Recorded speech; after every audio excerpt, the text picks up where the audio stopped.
Hello, everyone, and welcome to today's webinar on characterization of bioceramics for surgical implants. My name is Rena Samsu, marketing at EAG Laboratories, the Eurofins company. Before we get started, I'd like to go over a few housekeeping items for today's event. All attendees have been muted. However, we'd still love to hear from you during today's presentation. You will have the opportunity to submit text questions to today's presenter by typing your questions into the questions panel located in the bottom right of your screen. You may send in your questions at any time. Dr. Rajiv Soman, Director of Purity Survey, along with several of our technical experts, will be answering some of the questions during the presentation. We will also collect these questions and address them during the Q&A session at the end of today's talk. At the end of the webinar, a survey will pop up on your screen. Your feedback is greatly appreciated and will help us to improve our future events. I would now like to introduce Dr. Xinwei Wang, Project Manager at EAG Laboratories.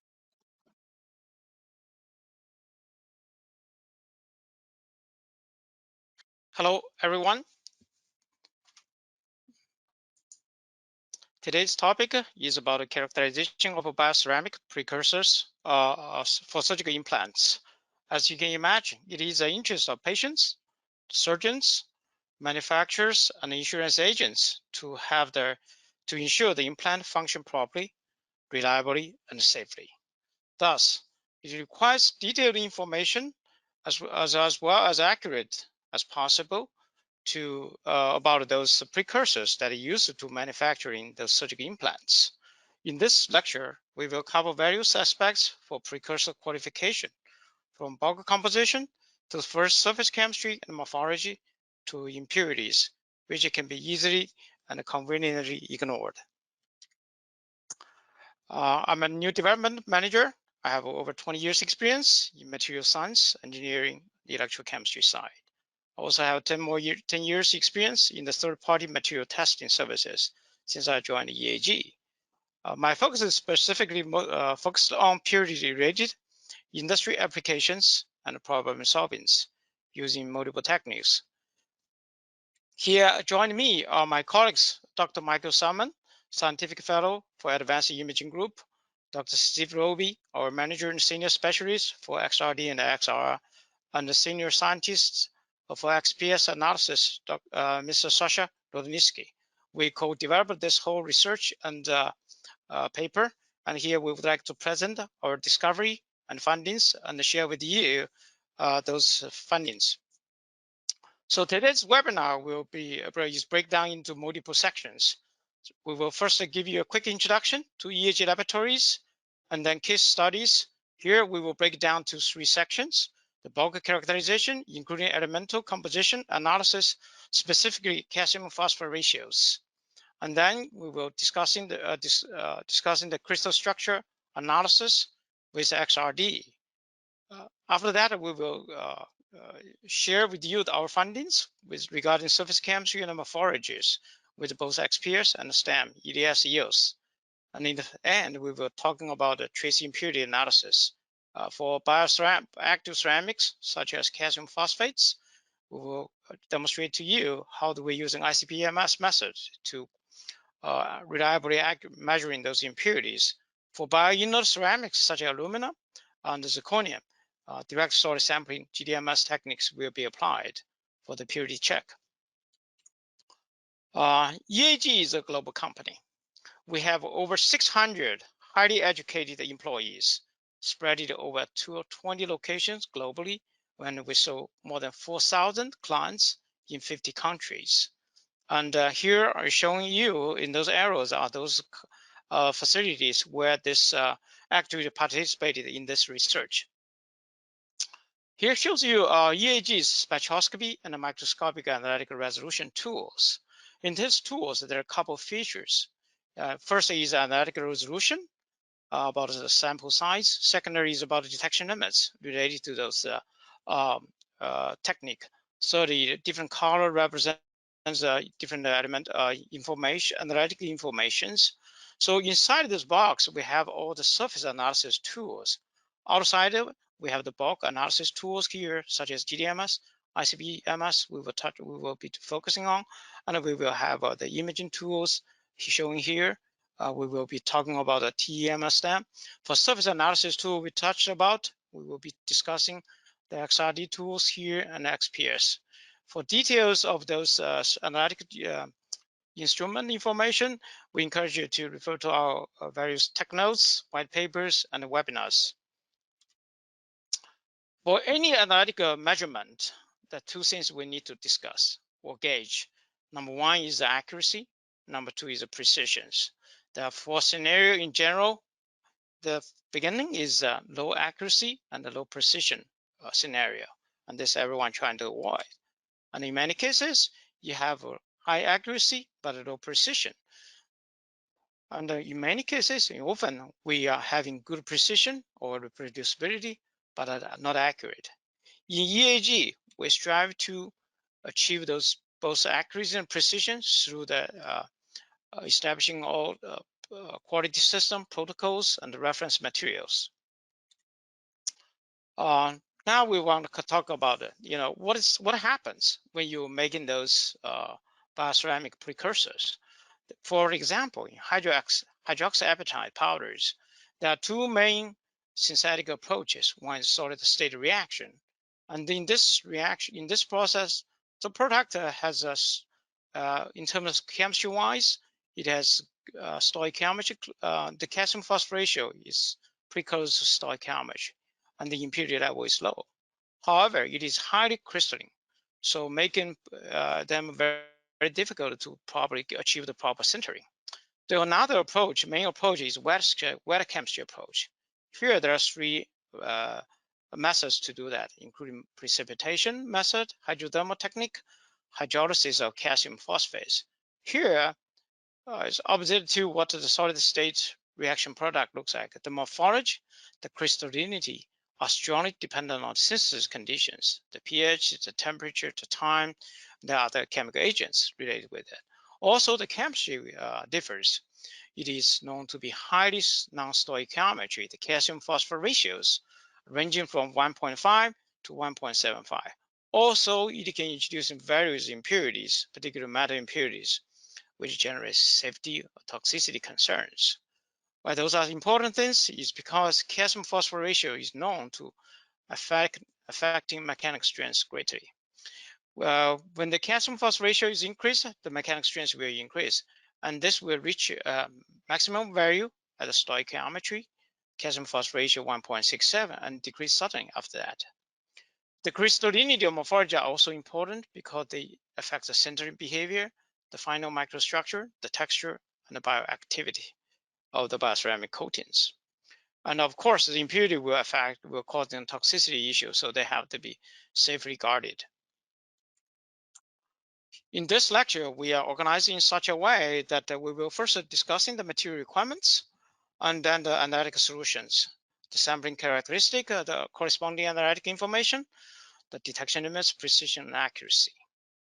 And here is a breakdown. We will basically discuss hydroxyapatite and beta tricalcium phosphates. We will covering the bulk characterization, the surface characterization. And first, we're discussing how we do calcium phosphate ratio determination. As I mentioned, that it is strongly dependent on its mechanical strength is strongly dependent on calcium phosphate ratio. So it is crucial to have accurate calcium phosphate ratio determination. Here we will demonstrate to you how EAG using high performance ICP-OES to do those determinations. There is a white paper as well if you are interested into the details. So we want to first understand how ICP-OES is working, right? ICP-OES represent inductive coupling plasma optical emission spectroscopy. So you have a ICP plasma and you have an optical emission spectrometer to detector. And before that, actually, there's a lot of things needs to happen. First, a sample needs to be transformed into solution. And the solution will be nebulized through the nebulizer to form those aerosols. And then those aerosols is volatilized, atomized, and ionized in the hot plasma. That's where the ions atom will be excited and then release emission spectrum, which is characteristic to each element. The results are fully quantitative, traceable to NIST reference materials. So, like all other analytical technique, ICP OES measurement will carry certain errors or uncertainties. Here shows you the typical measurement uncertainty contributions from the each step during the standard ICP OES analysis. Here it shows you the instrument drift, volumetric measurement, gravimetric measurement, and also sample heterogeneity, which you have no control. But it can be changed by increased sampling size. Among all of them, instrument drift is recognized as the number one source of error, and the volumetric measurement is the second. So needs to develop this high performance ICP OES technique or protocol, and the EAG implements and optimized it, and that's where we are currently using them now. So compared to standard ICP OES method, which has expanded uncertainty to 3 to 5% at 95% confidence level, the NIST high performance ICP OES technique, EAG can reliably achieving expanded uncertainty in less than 1% at 95% confidence levels. So here we want to show you how the system drift would look like. Here is the calcium one, and you can see the drift. And here is the phosphor one. You can see there is a lot of drift over the entire course. In the NIST high performance protocol, we actually, based on this fitted equation, we will do the drift corrections. With that, we can eliminate or minimize the drift induced measurement uncertainties. After that, there is we need to estimate the uncertainty. The uncertainties are estimated in two steps. The first step is calculating the combined uncertainty, which including the measurement uncertainty from carried in by the standard reference material, and measuring the sample, the reference material and the sample itself. Here is the individual components of those uncertainty. With that all combined, we can calculate the combined uncertainty. You can see for calcium determination, this is 0.32. And for phosphorus, this is 0.21. Now, in terms of expanded uncertainty, we need to determine the coverage factor, which then requires us to calculate the combined degree of freedom, which is shown here. From this combined degree of freedom, we can determine the coverage factor for each one. And then we can calculate the combined, the expanded uncertainty. You can see this table clearly demonstrates that we can reliably achieving expanded uncertainty less than 1%. So with that, this table shows in a sampling size of 0.5 to 1 gram level, we can determine calcium, phosphorus reliably with a very tight measurement uncertainty. If the here it shows you if the stoichiometry is 1.667 for the calcium phosphorus ratio, this hydroxyapatite powders has about a 6% calcium deficiency.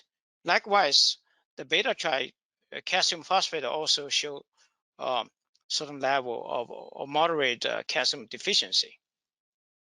So high performance ICP OES can reliably determine the elemental compositions, and the calcium deficiency is actually observed in all cases in the bulk level.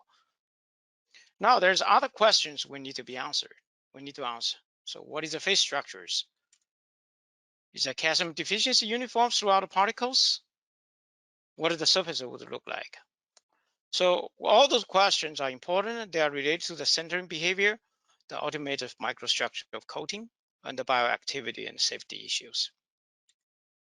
So here we discuss the elemental composition, but how those elements are organized in space. We use a technique called X-ray diffraction spectroscopy. For details of this technique, we encourage you to go to this website to look in the this webinar. And here shows you the XRD fundamentals. What does XRD does? XRD actually it is like a fingerprint when it's showing these patterns. So we think about the atoms, how they organize in space. We're looking for the bond lengths and bond angles. The bond lengths between atoms are typically in 1 to 2 angstrom. So we need a electromagnetic wave that has wavelengths in that range as well. So X-ray is perfect suited in this range. And with the construction of the X-ray diffraction, it gives you certain diffraction patterns. Here shows a typical XRD patterns. This is a 2 theta angle, defines the angle between the incident beam and diffraction beam. And then the construction pattern will give you the index of peaks, which corresponding to the crystal structures. From this peak, there are multiple information we can acquire.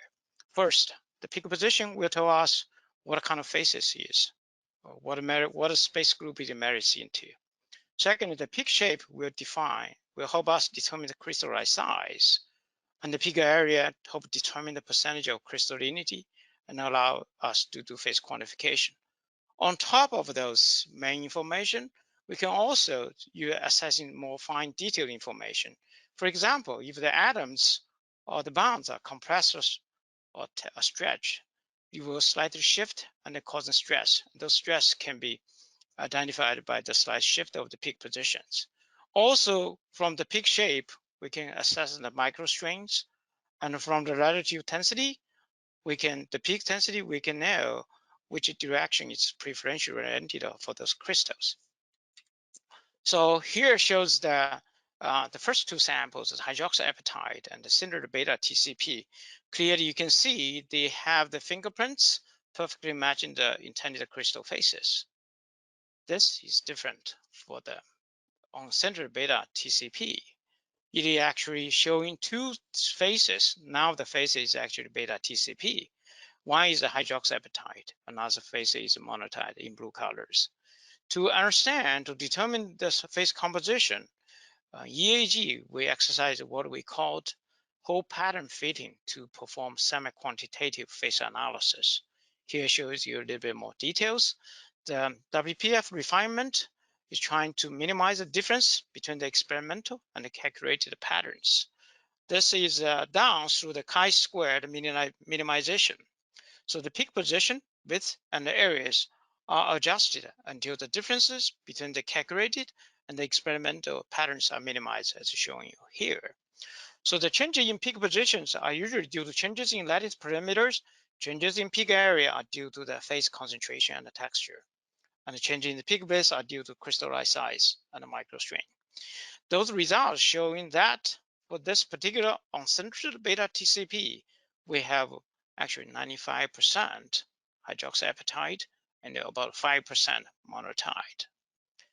We have to emphasize here that the XRD analysis is called semi-quantitative analysis for a reason. This is because the uncertainty are much larger, and many times it's like 20% or so. This is due to the many factors that influence the peak areas and that have nothing to do with changes in composition, but those errors are tolerated because this is pretty much the only way to get a quantitative phase composition. So here, this particular sample, it has these compositions.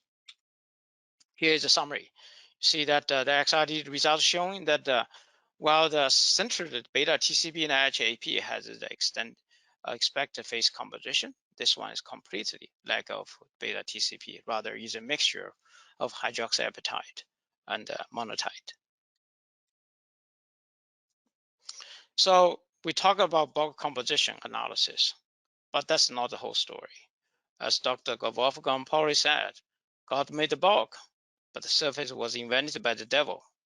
He said that now we understand in a few contexts, theoretically surface is always more complicated than bulk. But I think at that time, when he said that, it's also because his lack of those sensitive surface analysis tools. EAG does have those advanced surface analysis tools to probe the surface chemistry and the morphology. Here, I wanted to demonstrate to you the two tools we used to investigate those bioceramic precursors. The first one is X-ray photoelectron spectroscopy. The second one is scanning transmission electron microscopy. And those details can also be referred to the corresponding webinars EAG has. So X-ray photon electron spectroscopy, of course, it is investigating the photoelectric effects, right? So how it is done, you have X-ray strike it, and it will emit photoelectrons. Photoelectrons have free mean pathway about 100 angstroms or less. So this made them, you can only detect the information on the first 100 angstrom or less depth. This made XPS a truly surface sensitive analysis techniques. And this 100 angstrom or less means you are talking about 50 to 60 layer of atoms only. So how it is done? It's basically done through the measuring the binding energy, which is including the contribution of the excitation X-ray energy, the kinetic energy of ejected photoelectrons, the electron spectrometer work function, and the net surface charges.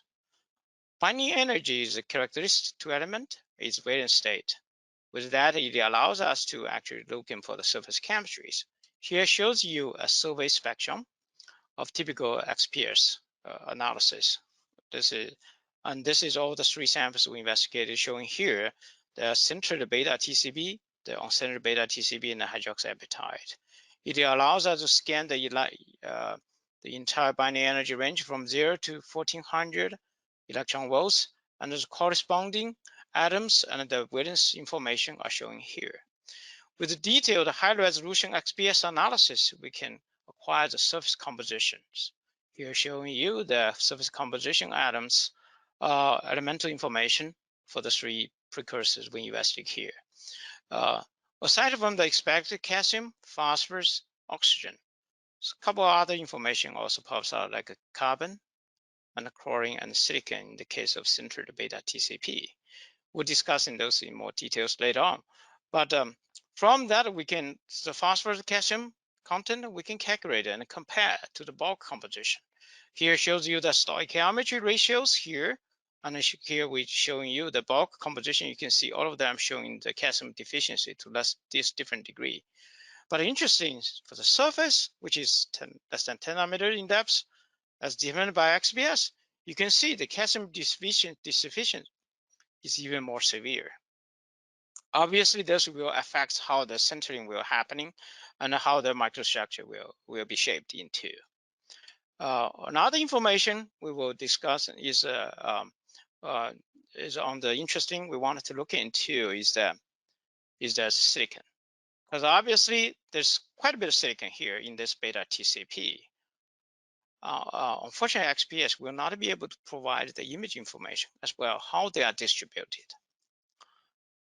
This is where scanning electron microscope comes in. Okay.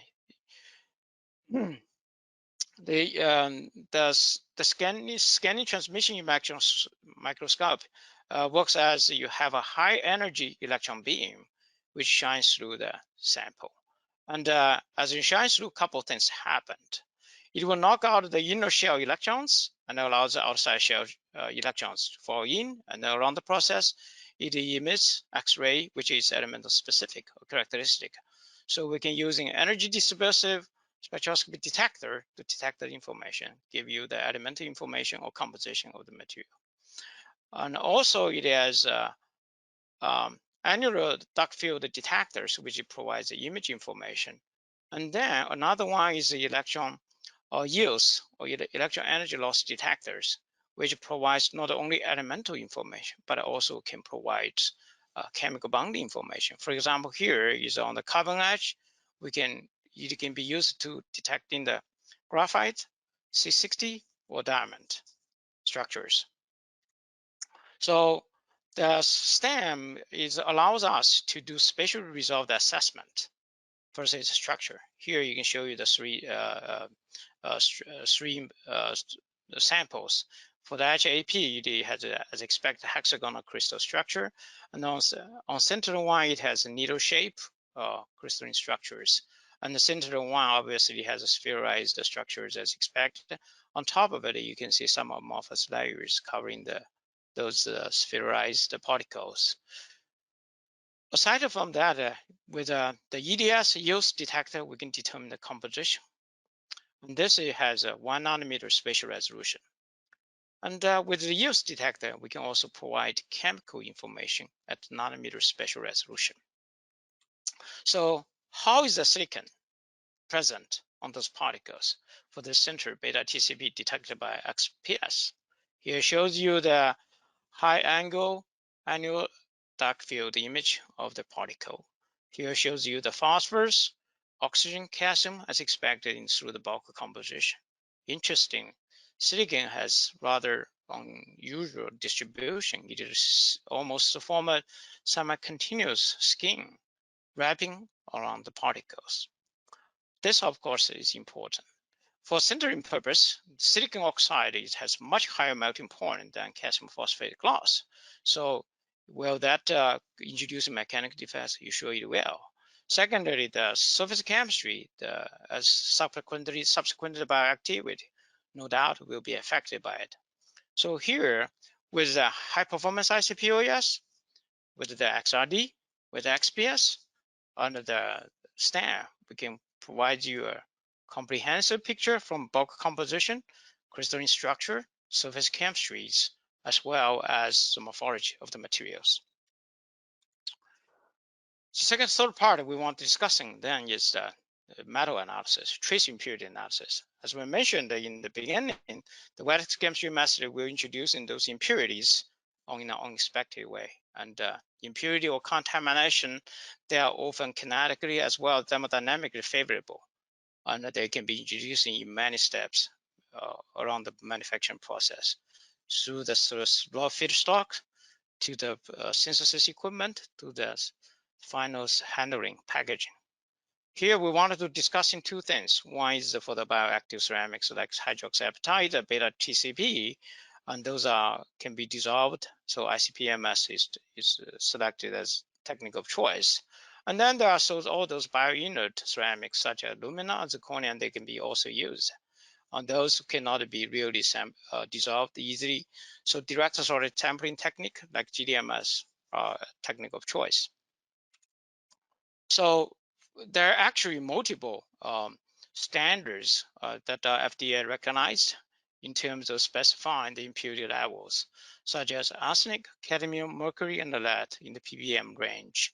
And on the ISO method, it requires also other heavy metals to be less than 50 ppm together. So how do we do that? Okay, the technique is ICP-MS. Okay, ICP-MS is a solution sampling technique. Again, it represents an inductive coupled plasma coupled with mass analyzers. And on top of that, then we need to ensure how do we get the solute analyzed into the plasma to the mass analyzer. So sample again must be first transformed into solution, which is transformed in aerosol subsequently. The aerosol should be waterized, atomized, and ionized in hot plasma. Then the ions are extracted out, separated, detected according to the mass to charge ratios. Here shows you the couple of attributes of ICP-MS technique. First is solution sampling technique. Of course, it is a sampling size. We are pretty flexible. You can do up to gram levels if necessary. The quantification is established through the NIST traceable reference materials. It has very wide elemental coverage, certainly enough to cover all those metals, metalloids, and non-metals such as boron and phosphorus. The detection limits are very good, usually can achieve in ppm levels or lower, but certainly it is also subject to case-by-case studies if it's complicated formulations. So for industry production support, there are certain attributes need to be additional to be considered, such as long-term reproducibility. This is really because the ICP method involves many steps from sample preparations to the nebulization and ionization efficiencies, system drifts. So every step has to be mastered and properly and evaluated periodically. That's why the long-term reproducibility of the technique will be subject to the ability of the individual lab to control the contaminations, to maintain the instrument properly, to maintain the standard system properly. So because of that, throughput cannot be so fast because you have to involve so many steps, lengthy steps from the beginning to the end. Cost analysis certainly varies from lab to lab, but because it involves so many steps, it cannot be too cheap. Particularly, you will have to using those high purity, ultra high purity solvent acid, and they are not cheap at all. Anyway, it is a very reliable technique now, and actually FDA issues certain guidance for industry to using ICP method for drugs and biological heavy metal impurity analysis. And there are actually USB 232, 233 methods as well. So a method must be validated. Here shows you a couple of characteristics of method validation: the specificity, the linearity, the accuracy, precision, range, and accuracy, and the range, and detection limits, and the quantification limits. We want to demonstrate multiple aspects of it because we cannot demonstrate the full figure merits, but a few things will be shown here. Okay, first we will look at the specificity accuracy. The specificity is established by selecting appropriate isotopes with a mass charge ratio free of mass interference. By operating in KD mode, DRC mode, and many others now, depends on the instrument manufacturers. The accuracy acceptance criteria is established by spike recovery. The USP233 requires a recovery of 70 to 150%. Here, we easily achieve somewhere between 90 to 110, so it demonstrates a greater, accuracy acceptance. On top of it, we want to know the precision for instrument methods, the repeatability. So we can do the independent sample spikes and with appropriate reference material content. The USB acceptance criteria is no more than 20% for each target elements. In here, we show you those elements demonstrated here. We have less than % in most of the cases. In many cases, 1 to 2%. In a few cases, 7% or so. But all of them are readily meet the acceptance criteria set forth by USP233. And here shows you the limit of quantification as the results of those bioceramic precursors. All I'm saying here is not only that we demonstrate the results, but actually it's so important to demonstrate the process, the method to be validated. So the linearity, the detection limits, the precision, the accuracy, all has to matter the acceptance criteria, at least by the USP233 protocols. There shows you the quick summary of those method validation results. Here shows you pick up 5 analytes of interest. You can see the linearity, specificity, limit of quantification, the precision, the accuracy, and the range are specified here. So aside from those bioactive ceramics such as hydroxyapatite, beta tricalcium phosphate, what do we do with those other bioinert ceramics, such as alumina, such as zirconia? They cannot be digested easily. So how do we do with those? Fortunately, EAG does have a solution. Normally, what we use called the glow discharge mass spec.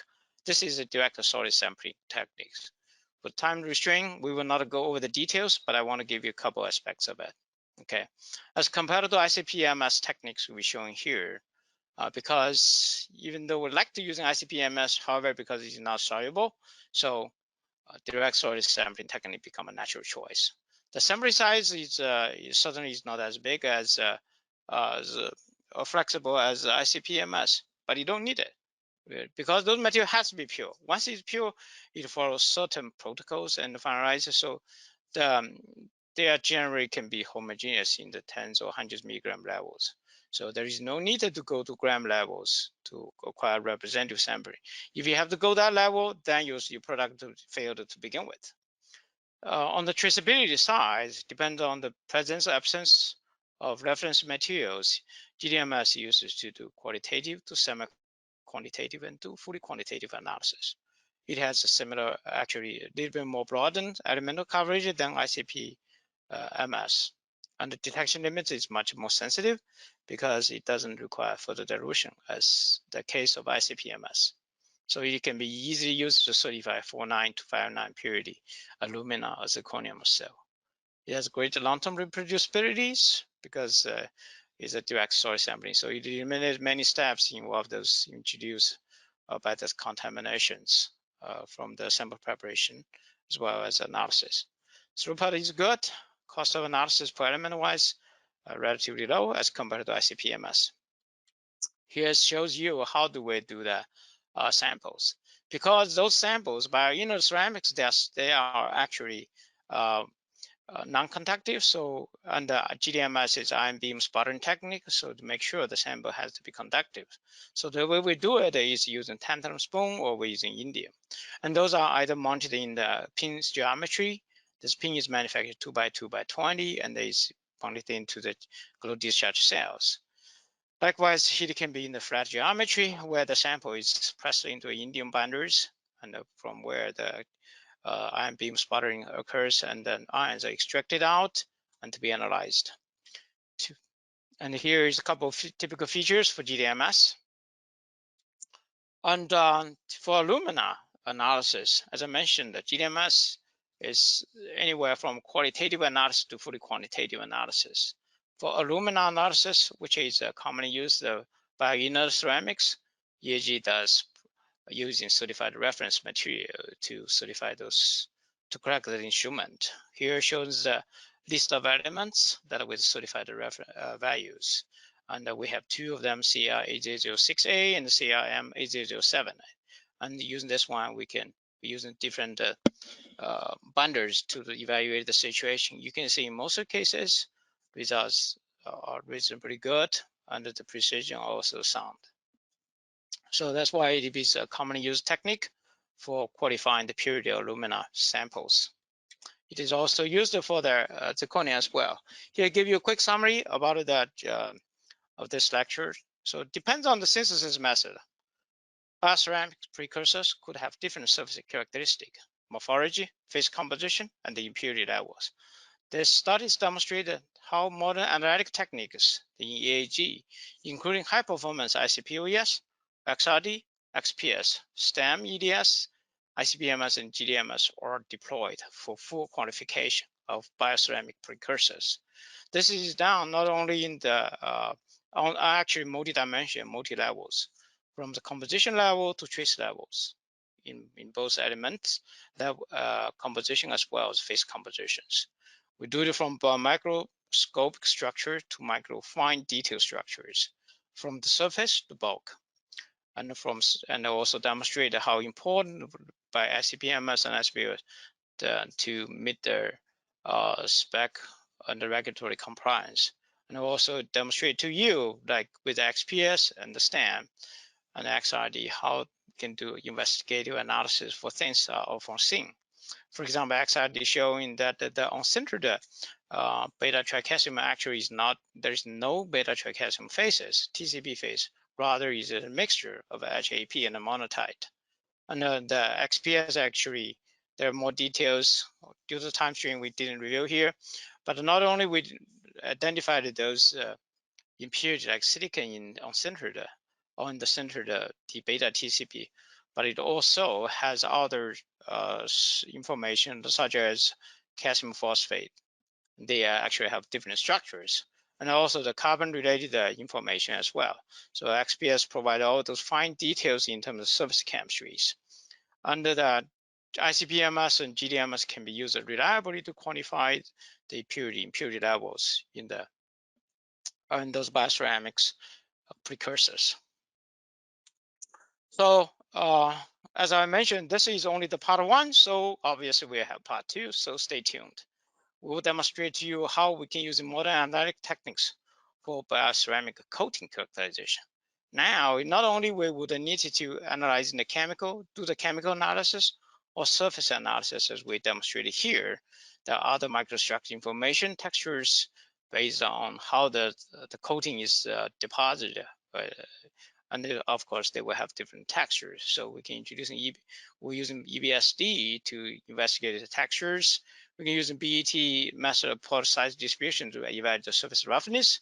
And of course, for those bioceramic coatings, mechanical analysis, mechanical properties are also important, including the adhesion, residual stress, hardness, and Young's modulus. Those can be done with nano indentation. EAG does have very good tools and expertise in terms of nano indentation to evaluate those aspects. So why choose EAG? There are several reasons, but I think the most important to state at the top that the client confidentiality is core to our business. We are a global leader for materials testing service with a broad range of instruments and expertise. that leave us poised to take on even the most challenging materials engineering related issue. Finally, in light of the pandemic that's affecting us all right now, I want to stress that EAG Laboratory is committed to the safety of our staff and clients. Worldwide, we have completed with the latest COVID-19 regulations from state and local governments, as well as the Center for Disease Control. Currently, all of our locations throughout the world remains open, but we may have limitations on customer visits. As this is a fluid situation where we are operating a laboratory at a reduced capacity, we can also transfer your samples to another EAG location. We encourage you to discuss your options with our sales representative.